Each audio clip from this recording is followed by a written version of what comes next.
नमस्कार, हरियाणा न्यूज देख रहे हैं आप और मैं हूं आपके साथ हितेंद्र। आदमपुर का महासंग्राम, जी हां, आदमपुर के महासंग्राम में अब ज्यादा वक्त नहीं बचा है, वोटिंग के दिन नजदीक। और ऐसे में एक बड़ी खबर का रुख कर लेते हैं। ये बड़ी खबर आपको बता देते हैं जो ताजा अपडेट सामने आ रहा है, क्योंकि चुनाव प्रचार में पूरी ताकत झोंक दी है सभी दलों ने।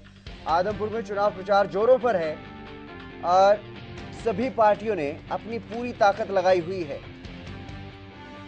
आदमपुर उपचुनाव में दिग्गज उतरे और चुनाव प्रचार में जुटे हुए हैं, अपने अपने दलों के लिए प्रचार कर रहे हैं या जिस पार्टी का वो समर्थन करते हैं उसका भी प्रचार कर रहे हैं। कल आदमपुर में प्रचार करेंगे मुख्यमंत्री मनोहर लाल और इससे पहले युवाओं से संवाद भी कर चुके हैं ऑनलाइन। पूर्व सीएम भूपेंद्र सिंह हुड्डा की भी कई जनसभाएं हैं। बालसमंद गांव में रैली करेंगे आज डिप्टी सीएम दुष्यंत चौटाला। सांसद दीपेंद्र हुड्डा भी डोर टू डोर जाकर के वोट मांग रहे हैं।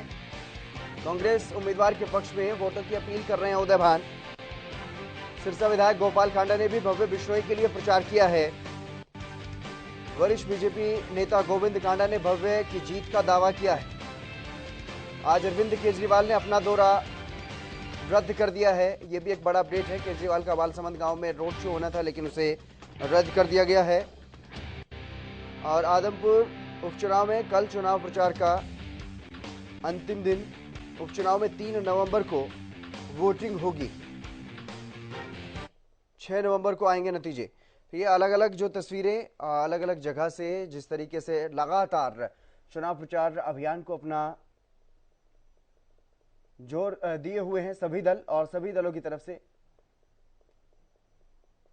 लगातार जो है वो जोरों शोरों से प्रचार प्रसार किया जा रहा है। एक तरफ कुलदीप बिश्नोई भव्य बिश्नोई के साथ सत्ता से संबंधित जितने भी नेता हैं वो वहां पर पहुंच रहे हैं, खुद मुख्यमंत्री भी कल वहां पर पहुंचेंगे और लगातार प्रचार किया जा रहा है भव्य बिश्नोई के पक्ष में। और पहले से ही ये माना जा रहा है कि भव्य वहां पर मजबूत उम्मीदवार है, लेकिन किसी भी तरह की कोई कमी सत्ताधारी दल की तरफ से, सत्ताधारी गठबंधन की तरफ से कोई कमी नहीं छोड़ी जा रही है। डिप्टी सीएम और सीएम भी वहां पर पहुंचने वाले हैं, क्योंकि डिप्टी सीएम का बालसमंद में होगा कार्यक्रम और वहीं मुख्यमंत्री मनोहर लाल भी कल वहां पर पहुंचेंगे और चुनाव प्रचार करेंगे। ऐसे में अब ज्यादा वक्त नहीं बचा है, बहुत ज्यादा वक्त अब बचा नहीं है। 3 तारीख को वोटिंग होनी है और उससे पहले चुनाव प्रचार भी थम जाएगा।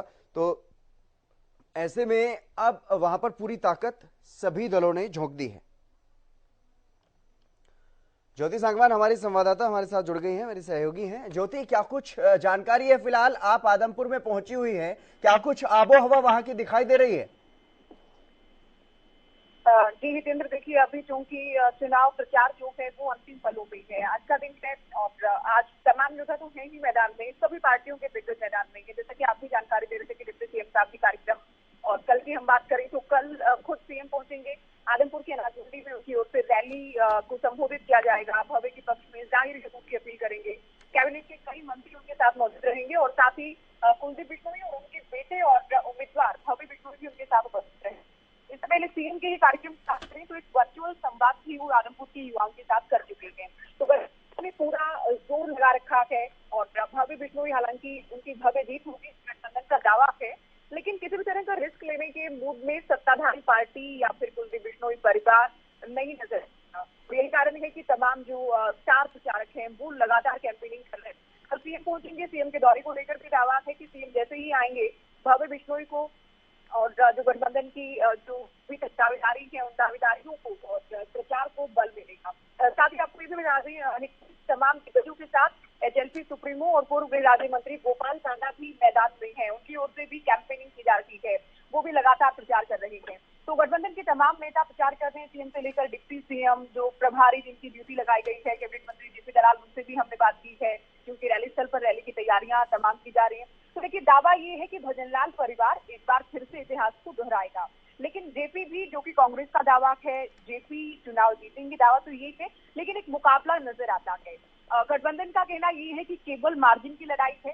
अब देखना ये है कि दूसरे जो दल हैं, जिसमें हम इनेलो की बात करें, आम आदमी पार्टी की बात करें, क्या वो कोई प्रेजेंस अपनी दिखा पाते हैं, या फिर जो मुकाबला नजर आता है भव्य और जेपी के बीच, उसी तरह की तस्वीर परिणाम में भी देखने को मिलती है।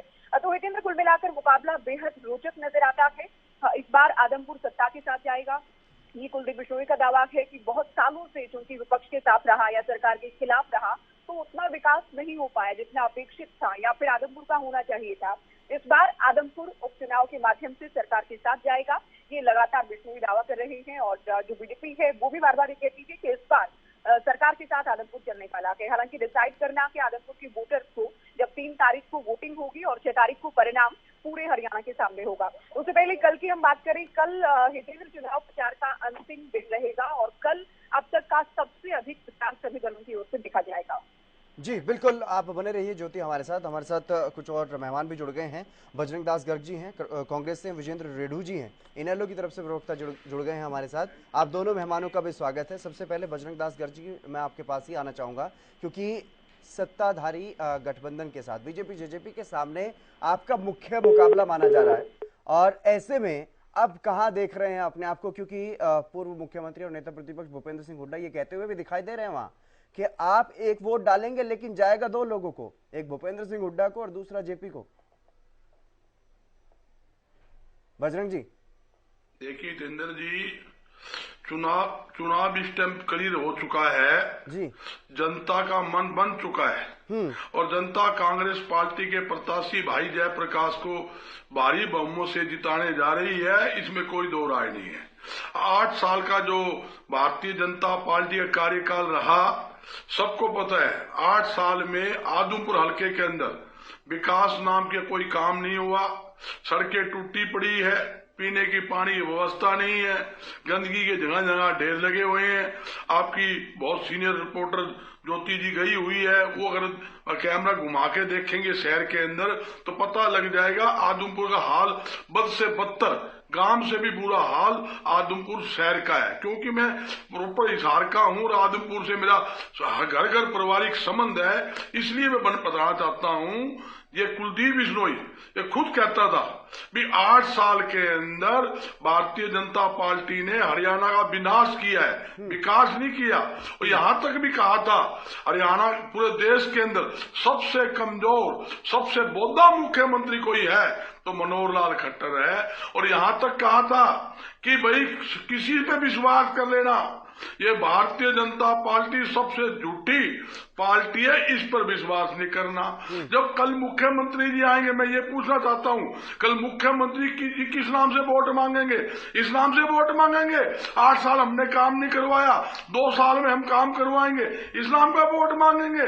या इस नाम का वोट मांगेंगे 8 साल में हमने एक व्यक्ति को रोजगार नहीं दिया, या 8 साल के अंदर हमने कॉटन की फैक्ट्रियां बंद करवा दी, या 8 साल में हमने कबाड़ की फैक्ट्री बंद करवा दी, 8 साल में ऑयल मिलें बंद करवा दी, इस नाम का वोट मांगेंगे? या इस नाम का वोट मांगेंगे जो गैस सिलेंडर हमारे राज्य के अंदर 400 रुपये हुआ करता, जो वायदा किया था हम 250 रुपये कर देंगे 2014 के अंदर, आज 1070 पार कर दिया, इस नाम की वोट मांगेंगे? या इस नाम की वोट मांगेंगे जो पेट्रोल डीजल 60 रुपये था, 35 रुपये देने का वायदा किया, वो आज 100 पार कर चुका है? या 2 करोड़ लोगों को रोजगार देने की बात की थी, उसके नाम पे वोट मांगेंगे? या पूरा धान घोटाला, बिल्कुल वो कल वहां पर पहुंचेंगे, वो भी देखेंगे कि वो किस नाम पर वोट मांगेंगे। और इससे पहले युवाओं से संवाद भी कर चुके हैं और इस पर बीजेपी के प्रवक्ता से भी जवाब लेंगे, लेकिन उससे पहले मैं विजेंद्र रेड्डी जी आपको करूंगा। आपने देखा मैं यही बता रहा हूं, उस समाज के अंदर स्कूल के बच्चे भी डाल के दे 10-10, 12-12 साल के, जिनको पता ही नहीं वो क्या कहते हैं भाई हमने जो कुलदीप का लड़का है बब्बे को मैदान में उतारा है, आप जानते हो नहीं जानते, इसकी तरफ मत देखना। ये मुख्यमंत्री का बयान है और सारे चैनलों में दिखाया गया। मुख्यमंत्री जी खुद कह रहे हैं उसको, बब्बे को जानते हो नहीं जानते, इसकी तरफ मत जाना। 8 साल में जो हमारा राज रहा है, हमें वोट दो। मेरे आप भी तो आपकी तरफ से तो नेता प्रतिपक्ष यही दावा कर रहे हैं कि आपका जो वोट जाएगा वो नेता, आपका जो वोट जाएगा वो भूपेंद्र सिंह हुड्डा को भी जाएगा। आपके नेता भी तो यही कह रहे हैं ना सर, बड़े नेता तो वही हैं, उधर से बीजेपी के बड़े नेता मनोहर लाल है, तो वो खुद ये कह रहे हैं कि अगर आप मनोहर लाल सरकार का समर्थन करते हैं तो वोट दें। लेकिन मैं विजेंद्र रेड्डी जी आपका रुख करूंगा, आऊंगा सर आपके पास भी आऊंगा, चर्चा भी बाकी अभी शुरुआती हुई है। विजेंद्र रेड्डी जी, जिस तरीके से कोडाराम नंबरदार को आपकी पार्टी की तरफ से जब उम्मीदवार बनाया गया तो एक बार के लिए ऐसा लगा था जैसे कोडाराम नंबरदार को एक मजबूती के साथ चुनाव लड़ाया जाएगा और वहां पर एक मजबूत स्थिति में कम से कम आप दिखाई देंगे। लेकिन अभी क्योंकि चुनाव प्रचार में बहुत ज्यादा वक्त बचा नहीं है, परीक्षा की अंतिम घड़ी आ चुकी है, बहुत ही कम समय बाकी रह गया, अब कहां किस स्थिति में अपने आप को आंक रहे हैं?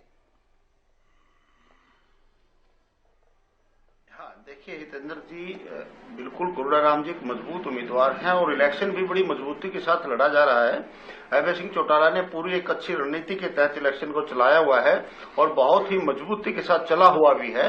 जहां तक दूसरी की आप बात करते हैं, क्योंकि सरकार है, प्रशासन है, कहीं ना कहीं उसका आवागमन ज्यादा दिखाई देता होगा जरूर, लेकिन जो अंदरूनी और हल्के के अंदर की जो बातें हैं वहां पर चौधरी कोरडाराम जी आज भी भारी हैं।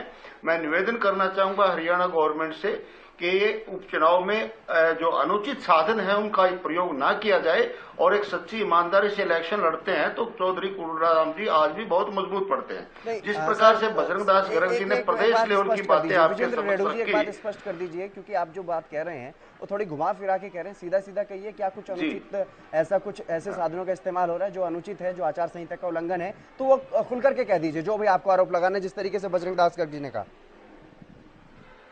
हाँ, मैं खुल करके कह देता हूं। जिस प्रकार से ऐलनाबाद का चुनाव हुआ था और मैं ऐलनाबाद में लगभग 20 दिन वहीं चुनाव में रुका था, वहीं रुक करके डिबेट किया करता था आपके चैनल के ऊपर ही मैं, और कितनी रात को गाड़ियां पकड़ी थी, गाड़ियों में नकदी कैश भी बहुत सारा पकड़ा गया था, पहरे लगाए गए थे और गाड़ियां हमारी पार्टी किसी में जो ना नोटों से भरी हुई गाड़ी पकड़ी थी, शराब से भरी हुई गाड़ियां पकड़ी गई थी, मिलिट्री को लगाया गया था और विरोधियों के जो हमारे वहां पर वर्कर होते थे उनकी गाड़ियों को रोका जाता था, उनके वर्करों को रोका जाता था। वोटिंग के टाइम भी उनके साथ ज्यादती करने की घटनाएं घटी थी। तो मैं इन अनुचित साधनों की बात करता हूं कि इस तरह के अनुचित साधनों का प्रयोग न किया जाए। तो आज कोरडाराम जी वहां पर मजबूत स्थिति में है और जिस प्रकार से बजरंग दास गर्ग जी ने प्रदेश लेवल की बातें बताई, महंगाई की, बेरोजगारी की, भ्रष्टाचार की, मैं कहता हूं आदमपुर हलके में एक तरफ कुलदीप बिश्नोई जी बार बार कहते हैं कि आदमपुर हलके का विकास नहीं हुआ, 25-26 साल का हमने वनवास भोगा है, अभी 2 साल बचे हैं, हम आपका विकास करवाना चाहते हैं, इसलिए हमारे को वोट दो। उधर से मुख्यमंत्री जी कहते हैं मैंने पूरा हरियाणा प्रदेश का समान विकास करवाया है, तो आदमपुर में समान विकास हुआ कि नहीं हुआ? अब कौन इनमें झूठ बोल रहा है? नंबर 1 बात ये आदमपुर की जनता इसको जानना चाहती है। दूसरी बात, जिस प्रकार से कुलदीप बिश्नोई जी बार बार पार्टियां बदल करके आदमपुर हलके को गिरवी रखने का काम ये कर रहे हैं, तो आज जो है ना ये चाहते हैं आदमपुर हलका, चाहे वो किसान आंदोलन का उनके अंदर गुस्सा है, चाहे अग्निवीर का उनके अंदर गुस्सा है, तो वो इस बात से भी खपा है आखिर कुलदीप बिश्नोई ने भारतीय जनता पार्टी जिन्होंने किसानों के ऊपर इतने अत्याचार और जुल्म ढाए हैं, तो वो इस पार्टी में ज्वाइन करके यहां से इलेक्शन क्यों लड़ना चाहते हैं? और आदमपुर हलके के लोगों के कटे पर नमक छिड़कने का इन्होंने जो काम किया है, कहीं ना कहीं वहां की जनता इस बात से भी परेशान है। और दूसरी ओर चौधरी कोरडाराम जी, पूरे हलके की महापंचायत हुई और महापंचायत में ये फैसला लिया गया कि आप इसको उम्मीदवार बना दीजिए। कांग्रेस पार्टी से निवेदन भी किया गया, लेकिन भूपेंद्र सिंह हुड्डा ने उसको उम्मीदवार नहीं बनाया क्योंकि वो एक मजबूत कैंडिडेट था और उसको उम्मीदवार बनते तो वो 100% इलेक्शन जीतने का काम करता। और इनडायरेक्ट रूप से सरकार की मदद करने के लिए भूपेंद्र सिंह हुड्डा ने एक कलायती उम्मीदवार को वहां पर ले जाने का काम किया ताकि सरकार को इसमें मजबूती मिल सके, लेकिन वहां के लोग इसको समझ सके। लेकिन इस चर्चा में भूपेंद्र सिंह गहलावत जी भी ये स्पष्ट है। बिल्कुल, उनसे भी पहला कमेंट ले लेते हैं सर। भूपेंद्र जी, आपका स्वागत है हरियाणा न्यूज पर। और सबसे पहला सवाल यही है, क्योंकि लगातार जिस तरीके के आरोप लग रहे हैं सत्ताधारी दलों पर, बीजेपी जेजेपी के गठबंधन पर और भव्य बिश्नोई पर खासतौर पर जिस तरीके से निशाना साधा जा रहा है, चाहे क्षेत्रीय नेताओं की बात करें जो उम्मीदवार हैं या फिर बात करें तमाम विरोधी दलों की, तो उस पर आप क्या कुछ कहना चाहेंगे? क्योंकि चुनाव प्रचार में कल मुख्यमंत्री खुद भी पहुंच रहे हैं और निर्दलीय जो विधायक हैं उनका भी सहयोग लिया जा रहा है पार्टी की तरफ से।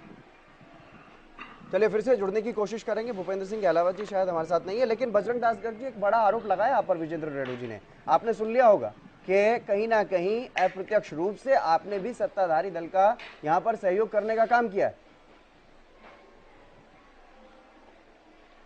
देखिए, आज आपका चैनल भी बोल रहा है, सारा मीडिया बोल रहा है, पब्लिक जानती है, इस टाइम आमने सामने की लड़ाई है, दूसरे तीसरे चौथे नंबर पर कोई नहीं बचा।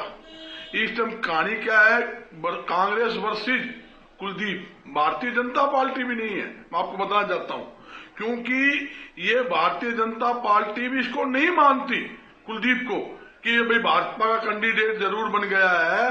उनके जो नेता लोग आते हैं वो भी हताश है और एक बात और बताता हूं, यहाँ पर जितेंद्र जी खास बात यह रही है, आपकी बहुत सीनियर रिपोर्टर जो वहां पे ज्योति सागवान जी गई हुई, उनसे पता कर लेना, मतलब भाजपा के पास कुलदीप के सिवाय कोई दूसरा कैंडिडेट था ही नहीं, एक ही कैंडिडेट में था।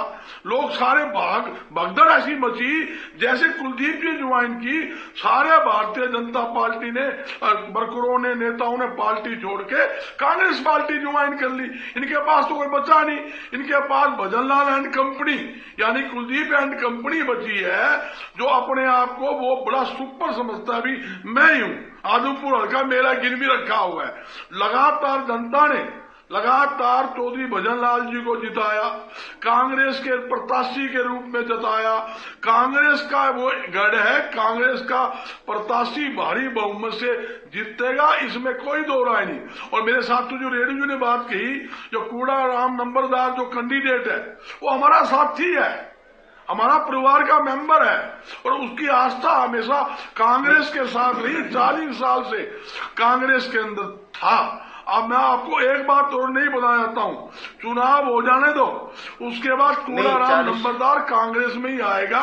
उसे पता लग गया नेल्लो पार्टी ने मुझे जो खड़ा किया सिर्फ कांग्रेस प्रत्याशी को हराने के लिए, ताकि जाट जो वोट बालसमंद की है वो बालसमंद का प्रॉपर है, कि कुछ वोट उसकी जेपी कट जाए, ताकि इनडायरेक्टली फायदा जयप्रकाश में, ये बच्चे की जवान पर है। मगर वो कूड़ाराम नंबरदार समझ चुका है, वो उनकी साजिश से दुखी है, इस बात से दुखी है निल्लो के, तो भाई इन्होंने एक साजिश के तहत मुझे घेर लिया, और जो वोट जो हमारी इनकी बरादरी की वोट है, उसको वोट को कहीं न कहीं 1000, 500, 2000 वोट खराब करके नुकसान करना चाहते हैं। और वो नहीं, बजरंग दास गर्ग जी जो दावा आप कर रहे हैं, मैं उस पर भी एक बात आपके सामने रखूंगा, लेकिन भूपेंद्र सिंह के अलावा जी एक बार फिर से हमारे साथ जुड़ गए हैं। भूपेंद्र सिंह जी, आप मेरी आवाज सुन पा रहे हैं? हाँ जी, सुन पा रहा हूँ जी। भूपेंद्र जी, लगातार कई आरोप लग रहे हैं भव्य बिश्नोई के पक्ष में। मुख्यमंत्री मनोहर लाल भी प्रचार करने के लिए पहुंचेंगे, और उसके अलावा कई निर्दलीय विधायक भी वहां पर पहुंच रहे हैं चुनाव प्रचार करने के लिए। क्या स्थिति दिखाई दे रही है आपको, किस स्थिति में है फिलहाल भव्य बिश्नोई? देखिए, यहाँ का जो चुनाव है वो शुरू से ही एक तरफा दिख रहा है।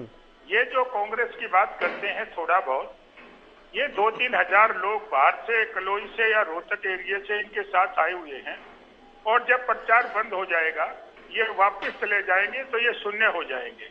इनका यहाँ इस क्षेत्र में कोई लेना देना नहीं है, न इनके पास इन क्षेत्र से कोई कार्यकर्ता है, और ये सारे बाहर के लोग आए हुए हैं। इनका उम्मीदवार भी बाहर का है और ये भी बाहर के हैं। ये बौखला के ऐसी बातें कर रहे हैं, और भव्य बिश्नोई की जीत जो है वो एक तरफा है, बहुत ज्यादा मार्जिन से वो जीतेंगे। पहले तो ये कह रहे थे कि इनके नेता आ नहीं रहे।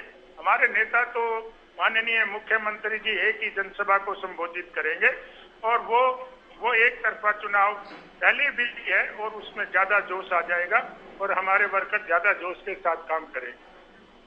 जी, लेकिन जो आरोप लग रहा है आप पर कि अगर चुनाव सही तरीके से हुआ तो वहां पर कूड़ाराम नंबरदार का दावा कर रहे हैं, इनेलो के प्रवक्ता हमारे साथ बैठे हैं और कह रहे हैं कि कूड़ाराम नंबरदार मजबूत स्थिति में है अगर चुनाव सही तरीके से होता है तो, यानी कि वो पहले ही शक जाहिर कर रहे हैं कि चुनाव में कुछ गड़बड़ी भी होगी। देखिए इनकी आदत है, ये लोकदल वालों की भी और कांग्रेस वालों की भी, ये हर चुनाव हार रही है, और चुनाव के बाद कभी तो ईवीएम पे ठीकरा फोड़ते हैं, कभी दूसरी बातों पे ठीकरा फोड़ते हैं।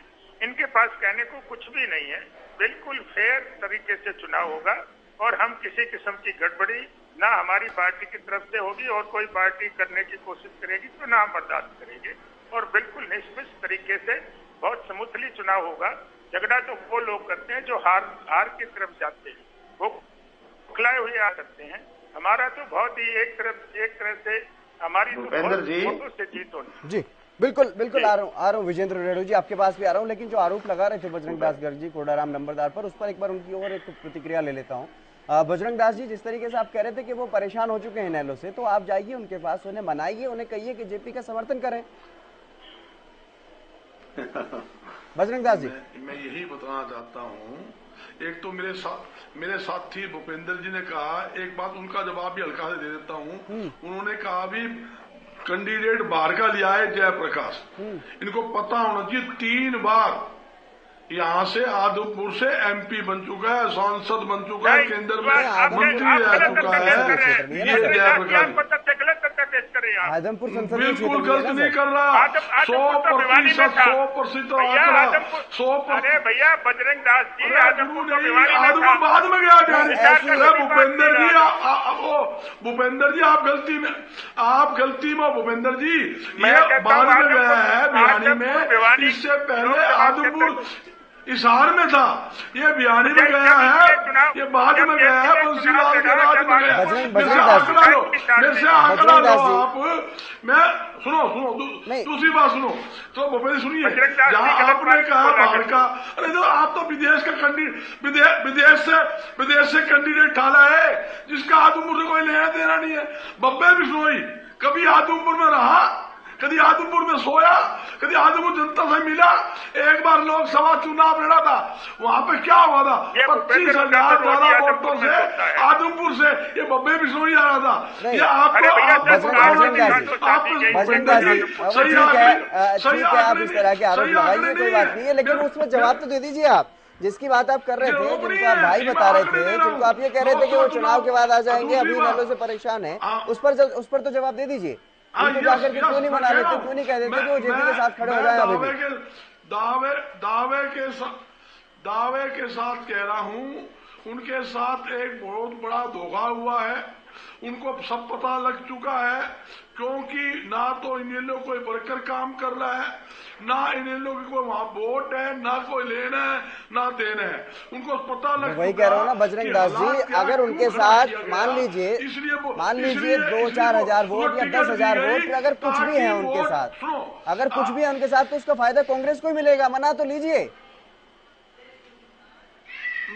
यही तो बताना चाहता हूँ। कांग्रेस का नुकसान करने के लिए वोट काटू, ये दोनों कैंडिडेट आप पार्टी वाले और दूसरे ये जो कूड़ाराम नंबरदार जो खड़ा किया है, ये वोट काटू है। सिर्फ कांग्रेस तुम्हारे से ज्यादा वोट लेगा। कभी वोट काटू बताते हैं, कभी भाई बताते हैं, लेकिन विजेंद्र रेड्डी जी कहीं ऐसा ही तो नहीं है जहाँ अनेलो की बात है, सिर्फ दूसरे दलों को नुकसान पहुंचाएंगे आपके उम्मीदवार। अनेलो सरकार की विरोधी थी, तो अनेलो ने राज्यसभा के अंदर वोट भाजपा को कैंडिडेट को। अगर ये अनेलो के खिलाफ है, इनको चुप करवाइए। समझ नहीं आता बजरंग दास जी, कभी आप इधर की बात करते हैं, कभी उधर की। अपनी बात पर भी आप टिकते हुए दिखाई नहीं दे रहे हैं यहाँ पर। कभी आप उन्हें भाई बताते हैं, एक बार शांत करवाइए। वोट काटेंगे, अगर वो आपके भाई हैं तो आप उन्हें मना लीजिए। ताकि कांग्रेस का कैंडिडेट ना जीते, कांग्रेस को हराने के लिए वोट देना है। भारतीय जनता पार्टी का जो सपोर्ट के अंदर जो राज्यसभा विजेंद्र रेड्डी जी जवाब दे दीजिए उनकी बात का। उसको सपोर्ट किया। विजेंद्र रेड्डी जी जवाब दे दीजिए सर। हाँ, ये चुप हो तभी मैं बोलूं। हाँ चुप है सर। हाँ देखिए, ये कुछ भी कहे, हमारे अपने हरियाणा प्रदेश में कहावत है, उल्टा चोर कोतवाल को डांटे। और ये बिल्कुल बजरंग दास जी ने सिद्ध कर दी है कि उल्टा चोर कोतवाल को डांटे, चोरी करे और थानेदार को बोले कि तू गलत है। अब कूड़ाराम जी 40 साल से ये खुद कह रहे हैं, कांग्रेस के वरिष्ठ लीडर, आदमपुर हलके के जाने मानी हस्ती और बहुत ही अच्छे सामाजिक वर्कर है, सामाजिक कार्यकर्ता है। आदमपुर के कई गांव में विपक्ष में होते हुए पानी की लड़ाई लड़ कर उन गांव में पानी तक पहुंचवाने का काम चौधरी कूड़ाराम जी ने करने का काम किया। और पूरा हलका इकट्ठा होकर उसकी सिफारिश करता है, भाई इसको उम्मीदवार बना दो, और उसको उसकी बेइज्जती करके आप बाहर निकाल देते हो और फिर कहते हो कि हमारा भाई है। अरे भाई था तो उसको इतना कभी भाई कहते हैं, कभी वोट काटू कहते हैं। चलिए, लेकिन ये देखने वाली बात होगी कि कौन सा उम्मीदवार कितना ज्यादा प्रभावी इस चुनाव में देखने को मिलेगा। बहुत ज्यादा वक्त बचा नहीं है। बहुत शुक्रिया विजेंद्र रेड्डी जी हमारे साथ इस चर्चा में बने रहने के लिए। बजरंग दास जी आपका भी बहुत शुक्रिया, और भूपेंद्र सिंह गहलावत जी आपका भी बहुत शुक्रिया। ज्योति सांगवान मेरी वरिष्ठ सहयोगी हमारे साथ जुड़ी आदमपुर से ही, आपका भी बहुत बहुत शुक्रिया। लेकिन अब बहुत ज्यादा वक्त बचा नहीं है। आदमपुर के महासंग्राम में वोटिंग का जो काउंटडाउन है वो लगभग शुरू हो चुका है, और अब देखने वाली बात होगी कि वहां पर किसका पलड़ा कितना भारी होता हुआ दिखाई देगा। लेकिन फिलहाल इस कार्यक्रम में बस इतना ही। नमस्कार।